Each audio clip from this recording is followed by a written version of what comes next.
다 같이 사도신경으로 신앙을 고백하겠습니다.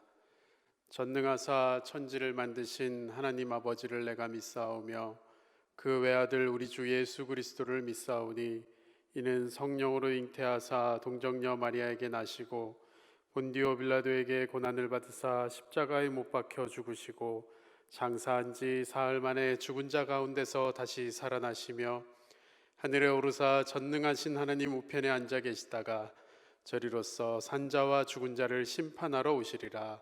성령을 믿사오며 거룩한 공회와 성도가 서로 교통하는 것과 죄를 사하여 주시는 것과 몸이 다시 사는 것과 영원히 사는 것을 믿사옵나이다.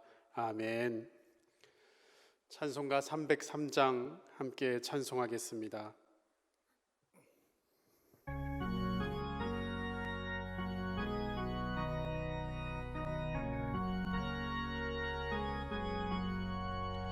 날 위하여 십자가에 중한 고통 받으사 대신 죽은 주 예수의 사랑하신 은혜여 보배로운 피를 흘려 영영 죽을 죄에서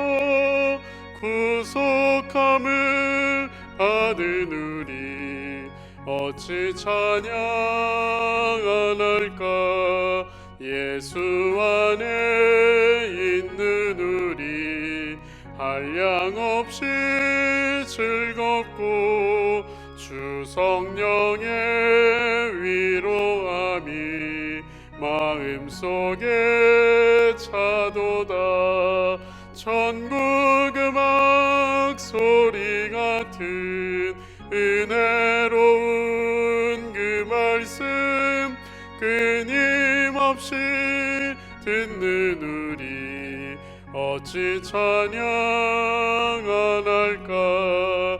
이 세상의 모진 풍파 쉬지 않고 불어도 주님 안에 보호받는 우리 마음 편하다. 늘 깨어서 기도하고 저 천국을 바라며 주님만을 기다리니 어찌 찬양 안 할까. 아멘. 오늘 말씀은 사도행전 28장 1절부터 10절까지 말씀입니다. 신약성경 236페이지 사도행전 28장 1절부터 10절까지 말씀입니다. 제가 봉독하겠습니다. 우리가 구조된 후에 안즉 그 섬은 멜리데라 하더라. 비가 오고 날이 참에 원주민들이 우리에게 특별한 동정을 하여 불을 피워 우리를 다 영접하더라. 바울이 나무 한 묶음을 거두어 불에 넣으니 뜨거움으로 말미암아 독사가 나와 그 손을 물고 있는지라. 원주민들이 이 짐승이 그 손에 매달려 있음을 보고 서로 말하되 진실로 이 사람은 살인한 자로다. 바다에서는 구조를 받았으나 공의가 그를 살지 못하게 함이로다 하더니 바울이 그 짐승을 불에 떨어버림에 조금도 상함이 없더라. 그들은 그가 붙든지 혹은 갑자기 쓰러져 죽을 줄로 기다렸다가 오래 기다려도 그에게 아무 이상이 없음을 보고 돌이켜 생각하여 말하되 그를 신이라 하더라. 이 섬에서 가장 높은 사람 보블리오라 하는 이가 그 근처에 토지가 있는지라. 그가 우리를 영접하여 사흘이나 친절히 머물게 하더니 보블리오의 부친이 열병과 이질에 걸려 누워 있거늘 바울이 들어가서 기도하고 그에게 안수하여 낫게 하며 이러므로 섬 가운데 다른 병든 사람들이 와서 고침을 받고 후한 예로 우리를 대접하고 떠날 때 우리 쓸 것을 배에 실었더라. 아멘. 기도하겠습니다. 고맙고 감사하신 하나님, 오늘도 주 안에서 살게 하시고 이 저녁 하나님께 예배 드릴 수 있는 마음을 주신 하나님 은혜에 감사를 드립니다. 이 시간 우리에게 말씀은 사모하는 마음과 간절함을 허락하여 주시옵소서. 부족한 종이 말씀을 전합니다. 하나님께서 붙잡아 주시고 성령님의 인도함을 받게 하여 주옵소서. 우리를 구원하신 예수님의 이름으로 간절히 기도합니다. 아멘. 마른 하늘의 날벼락이라고 갑자기 하늘에 새카매지면서 번개가 번쩍이고 또 천둥이 치고 소나기가 쏟아지기 시작한다면, 또 더군다나 그래서 갑자기 전기도 나가고 그런 일이 벌어진다면 여러분 무슨 생각이 드십니까? 2020년 요즘에도 언제든지 일어날 수 있는 일입니다. 그렇죠? 갑자기 천둥이 치고 번개가 치고 또 소나기가 내리면서 큰 난리가 난 것처럼 소란스러워진다면 사실 우리들의 마음 가운데는 얼마나 불안한지 모릅니다. 보통 어린아이들은 말할 것도 없고 성인들도 천둥이 치는 것을 들으면서 또 번개 치는 것을 보면서 은근히 불안한 마음이 듭니다. 벼락이 우리 건물에, 내가 사는 집에 떨어지면 어떡할까? 창가에 가까이 가면 안 되겠다. 왜 갑자기 이런 천둥 번개가 폭우가 쏟아지는가? 그러다가 시간이 어느 정도 흘러서 멈춰야 되는데 그렇지 않고 어느 시간 계속해서 지속된다면, 생각보다 꽤 오랫동안 천둥이 치고 또 큰 비가 내린다면 그러면 또 어떤 생각까지 듭니까? 혹시 이 동네에 죄인들이 많은가? 왜 이 동네에 이렇게 천둥과 번개가 많이 떨어지지? 벌 받은 사람들이 많은가? 이런 생각이 들기도 합니다. 저같이 좀 용감한 남자이고 또 현대인이고 또 합리적으로 생각할 줄 아는 그런 사람이라 할지라도 천둥이 치는 것을 보면 마음이 뒤숭숭하고 불안하기 마련이라는 겁니다. 그런데 오래전 과학이 발달하기 이전에, 인간의 의식 수준이 이렇게 발달하기 전에 사람들은 아마도 더 했을 것입니다. 천둥과 번개 치는 것을 봤을 때 대부분의 사람들은 두려워했을 것이고, 그래서 그것에 어떤 종교적인 혹은 미신적인 의미를 부여할 수밖에 없었을 것입니다. 하늘이 노했다라고 생각했을 것이고요, 누군가 죄를 지어서 그렇게 되었다라고 생각하는 것이 어쩌면 지극히 자연스러웠을지도 모릅니다.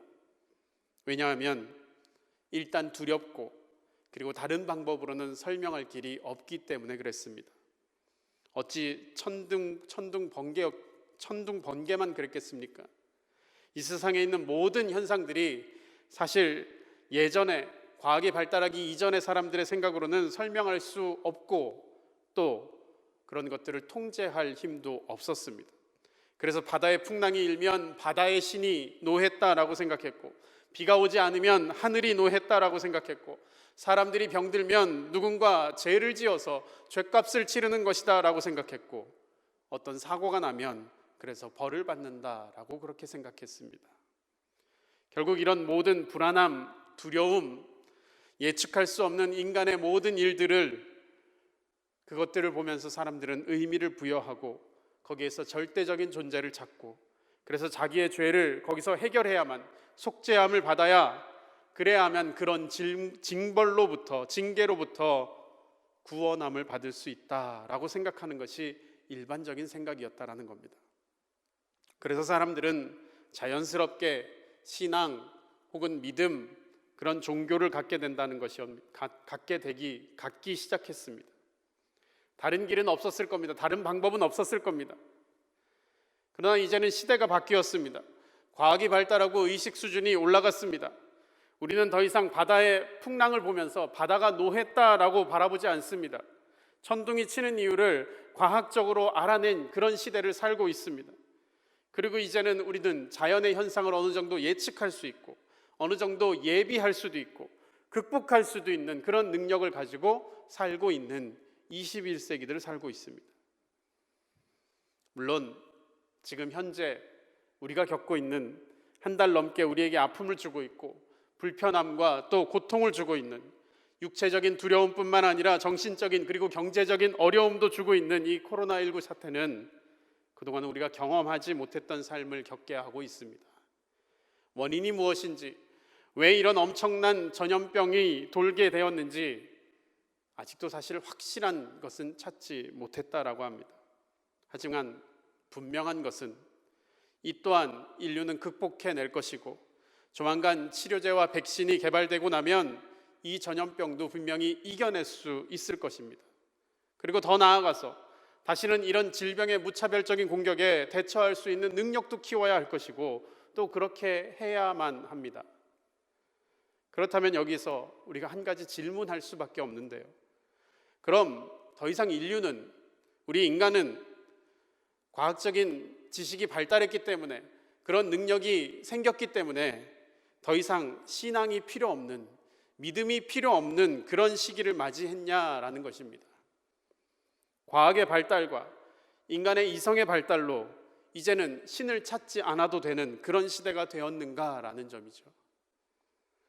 과거에는 인간의 무지함과 무력함 때문에 두려운 것이 많아서, 무서운 것이 많아서, 그래서 종교가, 신이 필요했을지 몰라도 이제는 과학이 발달되어서 모든 것을 다 설명할 수 있는 시대가 되었기 때문에, 의학이 발달해서 모든 것을 치료할 수 있는 시대가 되었기 때문에, 그래서 종교로부터 인간은 해방되었는가? 라는 질문입니다. 우리에게 더 적용되는 질문, 그럼 우리가 믿는 이 기독교 신앙도 과연 그렇게 시작했느냐? 그리고 그렇게 유지하고 있었느냐? 그래서 이제는 필요 없어진 것인가? 라는 질문까지 해야만 합니다. 굉장히 중요한 질문이 아닐 수 없습니다. 그래서 여기에 대한 해답을 드리면, 첫째로 우리가 믿는 이 기독교 신앙은 제가 말씀드린, 서두에 말씀드린 사람들의 그런 어떤 두려움이나 그런 무서움 때문에 신을 찾기 위해서 시작된 그런 신앙이, 그런 종교가 아니다라는 겁니다. 기독교 신앙은 그렇게 시작하지 않았습니다. 성경 어디를 봐더라도 아브라함이나 모세나 다윗이나 베드로나 바울이나 어느 누구를 보더라도 이해할 수 없는 인생의 두려움 때문에 하나님을 찾지 않았습니다. 먹는 문제 때문에 신을 찾고, 생존하는 문제 때문에 신을 찾고, 두려워서 하나님을 필요로 해서 그래서 하나님을 구한 것이 아니었습니다. 성경을 보면 공통적인 패턴을 찾을 수가 있는데, 그것은 사람이 하나님을 찾은 것이 아니라 하나님이 우리를 찾아오셨다라는 점입니다. 하나님이 아브라함을 찾으셨고, 하나님이 모세를 찾으셨고, 하나님이 사무엘을 부르셨습니다. 오히려 인간은 숨으려고 했고 하나님은 숨어있는 아담을 찾으셨습니다. 그러므로 성경이 증거하는 것은 인간의 생존 문제 때문에 기독교가 만들어진 것이 아니라 하나님이 사람을 찾아오셨고 하나님이 사람에게 당신을 계시하심으로 이 모든 것이 시작되었다라는 것입니다. 또 한 가지 대답은, 그런 식으로 시작된 기독교가 아니기 때문에 마찬가지로 그렇게 유지되지도 않는다라는 사실입니다. 하나님의 방식은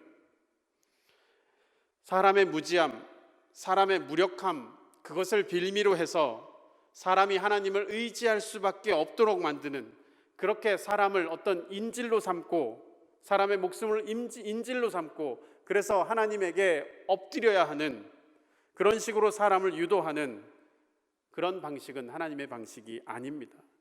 그리고 하나님도 그것을 기뻐하시지 않습니다. 하나님이 그런 식으로 시작하지 않으셨기 때문에 그런 식으로 유지하시지도 않습니다. 사람이 인간적인 동기에서 신앙을 갖게 될 수는 있습니다. 내가 정말 무서워서 두려워서 신을 찾다가 우리 하나님을 만날 수도 있습니다. 그러나 신앙의 성장과 교육은 인간적인 동기에서 시작한 그 신앙이 하나님의 방식으로 바뀌어지는 것입니다. 그게 신앙의 성장과 믿음의 성장입니다.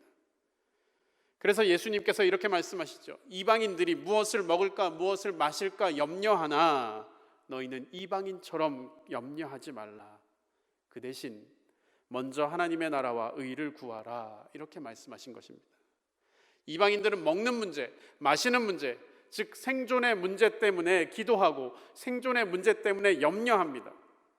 그것이 그들에게 종교적인 동기가 됩니다. 그러나 예수님은 제자들을 향해서 너희들은 이방인과 같아서는 안 된다라고 말씀하십니다.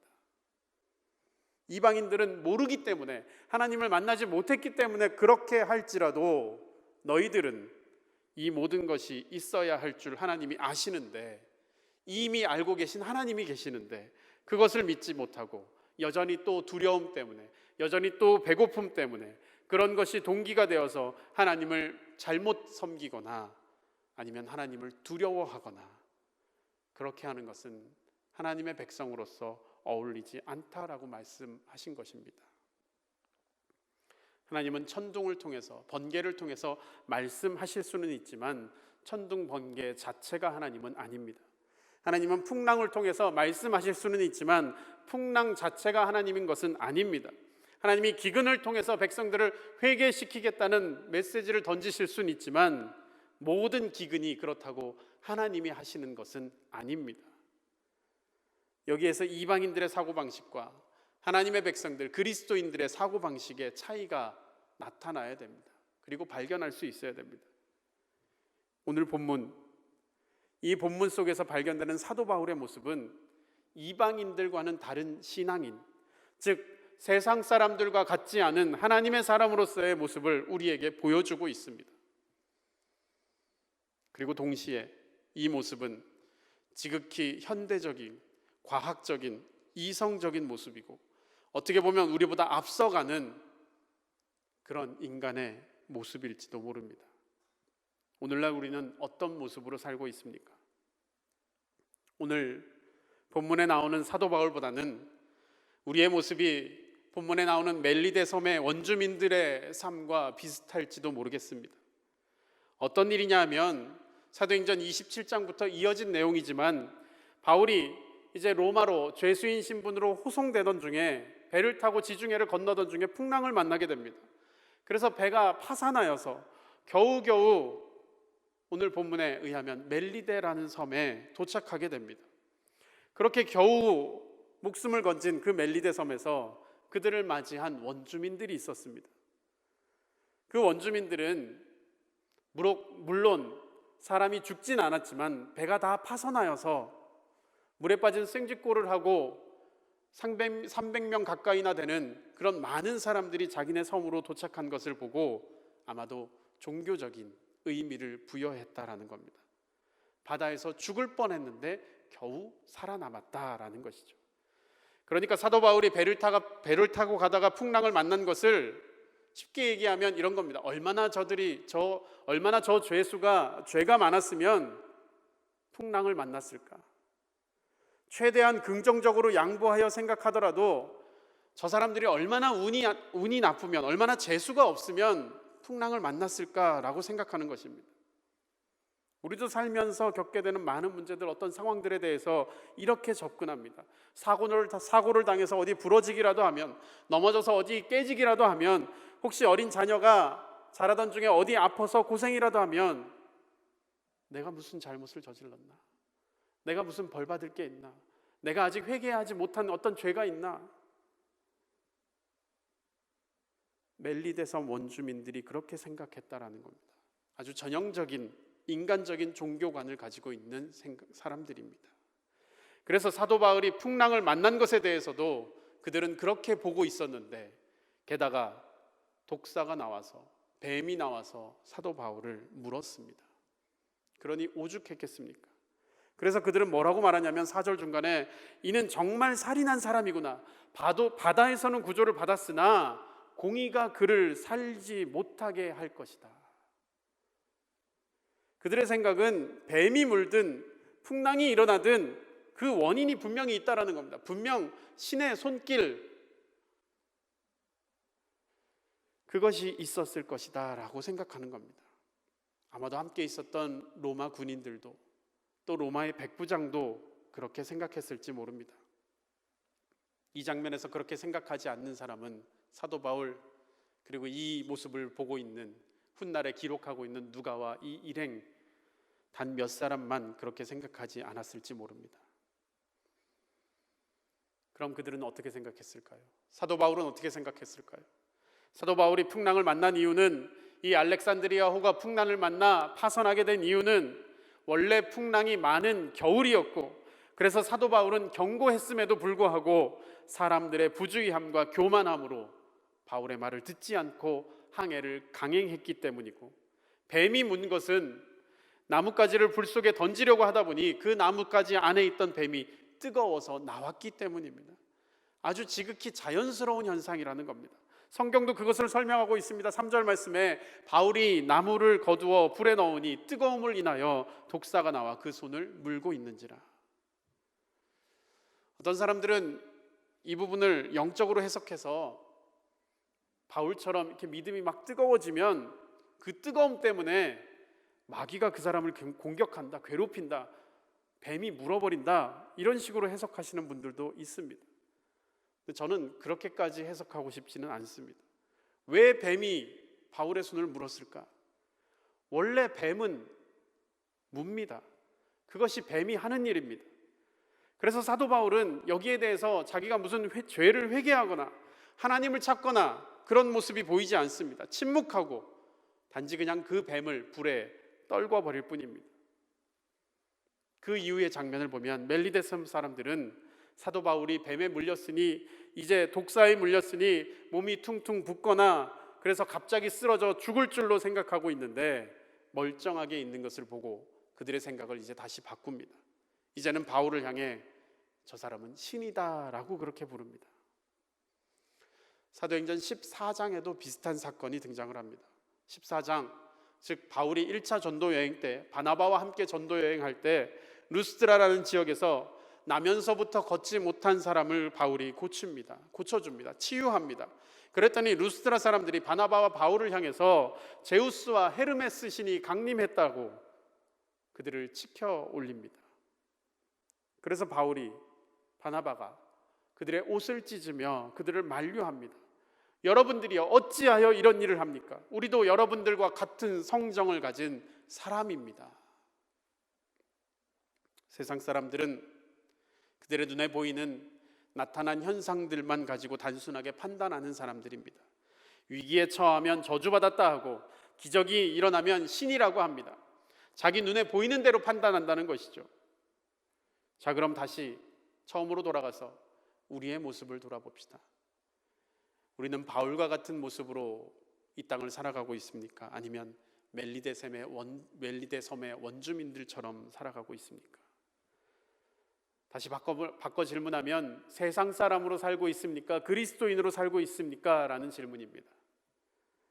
우리는 눈에 보이는 대로 믿는 사람들이 아닙니다. 말씀을 믿는 사람들입니다. 말씀대로 믿는 사람들입니다.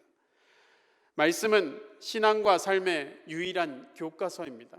우리의 기준입니다. 보이는 대로 믿는 것이 아니라 하나님의 말씀대로 믿으시기 바랍니다. 그래서 오늘 본문에 우리는 그리스도인의 참모습, 또한 담대한 믿음과 하나님에 대한 확신, 그것을 볼 수가 있습니다. 또 하나님이 주시는 권세와 하나님이 함께 하시는 사람의 모습이 어떠한지도 발견할 수 있습니다. 자, 아까도 본 것처럼, 말씀드린 것처럼 뱀이 물 수 있습니다. 그러나 그럴 경우에 멜리데 섬 사람들처럼 내 죄 때문에 하나님이 나를 치시나 이렇게 생각하느냐 말아야 하는 것이냐, 말아야 하는가라는 겁니다. 그렇게 생각하지 말라라는 겁니다.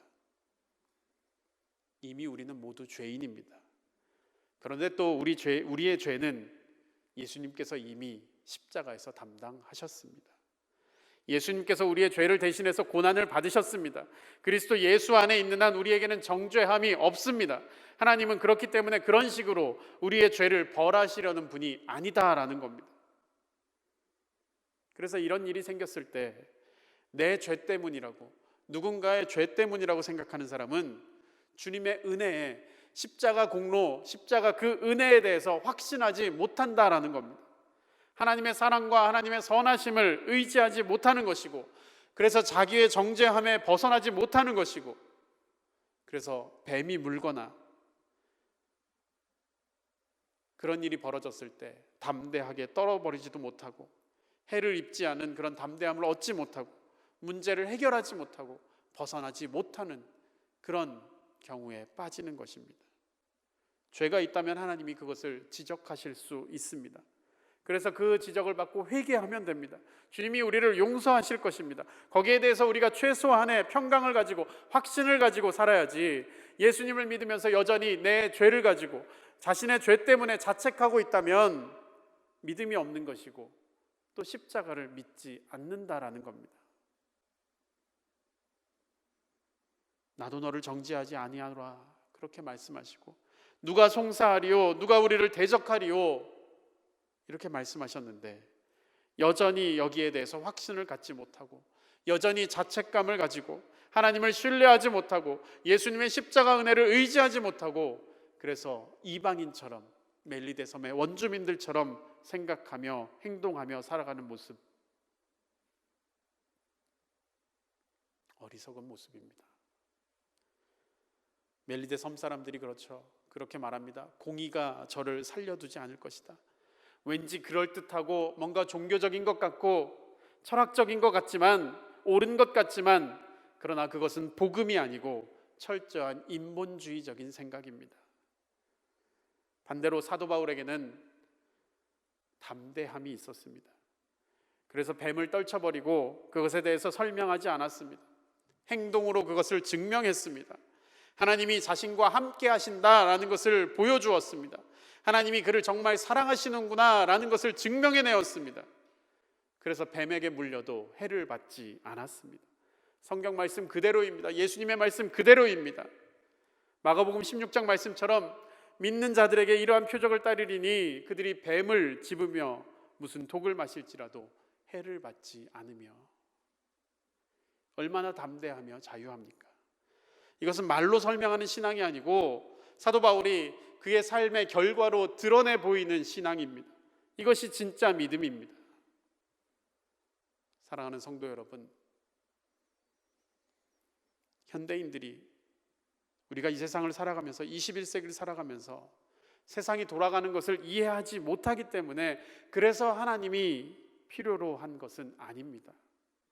천둥번개가 왜 일어나는지 몰라서, 그래서 하나님이 두려워서 믿어야 하는 것이 아닙니다.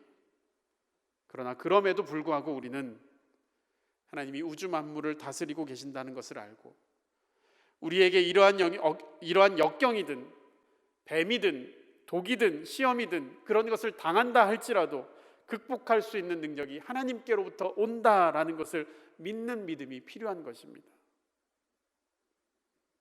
또 하나님이 사도 바울과 함께 하셨던 것처럼, 그를 사랑하신다는 것을 보여주신 것처럼 우리도 그런 삶을 살아야 되고 그런 믿음을 보여주어야 하는 것입니다. 하나님께서 바울과 함께 하신다는 것 사실이었습니다. 하나님께서 함께 하신다는 것을 사람들이 보아서 알 수 있도록 하나님께서 특별히 바울과 동행하셨습니다. 어려움을 당한 것 같지만 그 어려움을 이기고 피할 길을 하나님께서 열어 보여주셨습니다. 우리가 이 세상을 사는 것도 마찬가지입니다. 하나님께서 우리를 죄에서 구원해 주시고 늘 함께 해 주십니다. 하나님께서 우리를 죄에서 구원해 주시고 늘 함께 해 주십니다. 비록 세상에 살면서 세상 사람들처럼 어려움을 당하고 있지만 그 어려움을 이길 수 있도록 지혜를 주시는 분도 하나님이시고, 힘을 주시는 분도 하나님이시고, 또 기회를 주시는 분도 하나님이십니다. 하나님의 백성이고 특별히 하나님께서 자녀처럼 여겨주시는 특별한 우리 성도들은 그런 경험을 하며 살아가야 됩니다. 인간의 힘으로는 할 수 없지만, 우리의 능력으로는 할 수 없지만 하나님께서 하심을 바라보며 하나님만을 의지하며 나아갈 수 있는 그런 삶, 특별히 하나님께서 우리와 함께 하신다는 그 믿음을 가지고 살아가시기를 주님의 이름으로 축복합니다. 고난주간을 보내면서 우리를 위해, 우리 죄를 위해, 우리 죄의 해결을 위해 십자가에 달리신 그 주님의 사랑과 은혜를 더욱더 묵상하며 또 더 크게 경험하며 살아갈 수 있는 저와 여러분들 되시길 주님의 이름으로 축복합니다. 기도하겠습니다. 죽을 수밖에 없는 우리를 구원해 주신 아버지 하나님, 주님이 살아 역사하고 계심을 알고 있음에도 불구하고 주님이 없는 것처럼 살아가고 있는 우리의 죄악을 용서하여 주시옵소서. 가나안 땅에 들어가길 거부하고 오히려 애굽으로 돌아가려고 했던 어리석은 이스라엘 백성들처럼 성도의 모습을 하면서도 여전히 세상의 죄악에 물들어 있는 우리를 불쌍히 여겨주시고 온전한 주님의 자녀로, 또 성도로, 그리스도의 군사로 우리를 세워주시옵소서. 이 땅에서 여전히 세상 사람들과 살아가고 있는, 그렇게 생각하며 같이 행동하며 살아가는 우리들의 모습을 회개하오니 하나님과 늘 동행하는 주의 성도들 되게 하여 주시옵소서. 이 시간 특별히 코로나19 사태를 놓고 기도합니다. 이 바이러스 퇴치를 위해 불철주야 애쓰는 의료인들, 전문가들에게 특별한 지혜를 주셔서 하루빨리 퇴치할 수 있는 효과적인 백신과 치료제가 개발되게 하여 주시고 보급되게 하여 주옵소서. 또한 병원과 응급실 등에서 최일선에서 환자의 치료들과 또 시민들의 안전을 위해 용감하게 뛰어들어 수고하는 의료인들의 건강과 안전을 지켜주시고 또 기도하옵기는 어려운 시기를 만난 세계 각국의 지도자들에게 이 위기를 슬기롭게 헤쳐나갈 수 있는 지혜와 용기를 허락하여 주시옵소서. 특별히 노약자들과 기저질환을 앓고 있는 환자들, 특별히 주님께 부탁드립니다. 그들이 가지고 있었던 모든 질병도 고쳐주시고 또 이 코로나 바이러스로 얻게 된 질병까지 하나님께서 깨끗하게 낫게 하여 주시옵소서. 내일에 대한 불안과 염려로부터도 지켜주시고 또 현재 고통 중에 있는 바이러스에 감염되어 고통받고 있는 모든 환자들 하나님께서 치유하여 주시옵소서. 하나님, 기도하옵기는 이번 사태로 인해 경제적인 어려움과 스트레스로 많이 시달리는 이들도 있습니다. 때를 따라 돕는 은혜로 우리의 모든 필요를 공급해 주셔서 이 시련의 터널을 잘 통과할 수 있도록 주여 우리를 인도하여 주시옵소서. 이럴 때일수록 우리 모두의 믿음을 붙돋아 주시고 단지 잘 참고 견디는 것으로 끝나지 않고 영적으로 성장할 수 있는 시간 되게 하여 주시옵소서. 무엇보다 예수 그리스도가 우리의 구원자고 치료자고 다시 오실 왕이심을 기억하고 주의 이름을 높이게 하여 주시옵소서.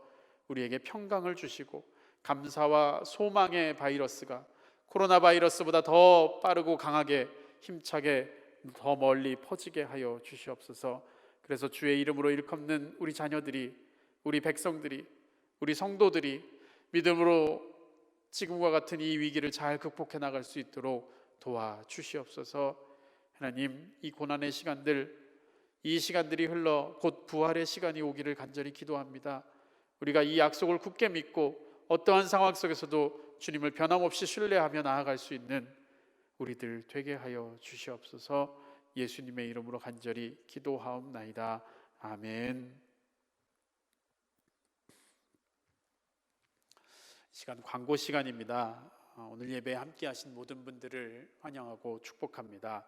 또 코로나19 사태를 위해서 또 교회 예배의 정상화를 위해서 환우들을 위해서 계속해서 중보해 주시기 바랍니다. 우리는 지금 고난주간을 보내고 있습니다. 사회적으로 어려운 시기이지만 또 주님의 십자가를 바라보면서 경건한 마음과 구별된 성도로서의 삶을 매일매일 살아가시기를 부탁드립니다. 성도 여러분들께 공지해 드린 대로 돌아오는 이번 주일 12일까지는 영상 예배로, 온라인 예배로 드리겠습니다.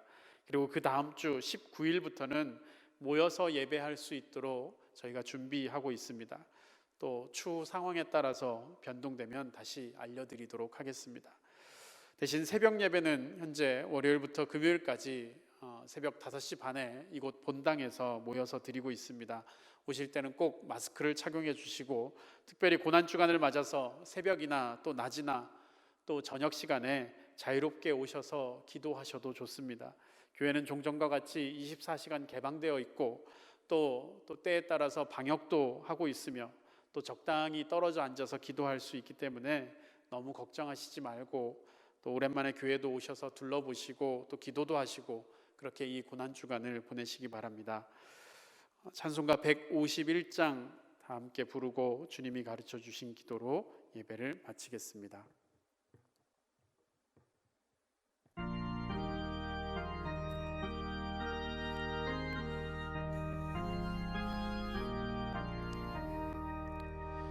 만왕의 왕 내 주께서 왜 고초당했나 이 벌레 같은 날 위에 그 보혈을 였네. 십자가 내가 처음 볼 때에 나의 맘에 큰 고통 사라져 오늘 믿고서 내 눈 밝았네. 참 내 기쁨 영원하도다. 주 십자가 못 박힘은 속죄함 아닌가. 그 긍휼함과 큰 은혜 말할 수 없도다. 십자가 내가 처음 볼 때에 나의 맘에 큰 고통 사라져. 오늘 믿고서 내 눈 밝았네. 참 내 기쁨 영원하도다. 늘 울어도 그 큰 은혜 다 갚을 수 없네. 나 주님께 몸 바쳐서 주의 이름 쓰리. 십자가 내가 처음 볼 때에 나의 맘에 큰 고통 사라져. 오늘 믿고서 내 눈 밝았네. 참 내 기쁨 영원하도다. 아멘.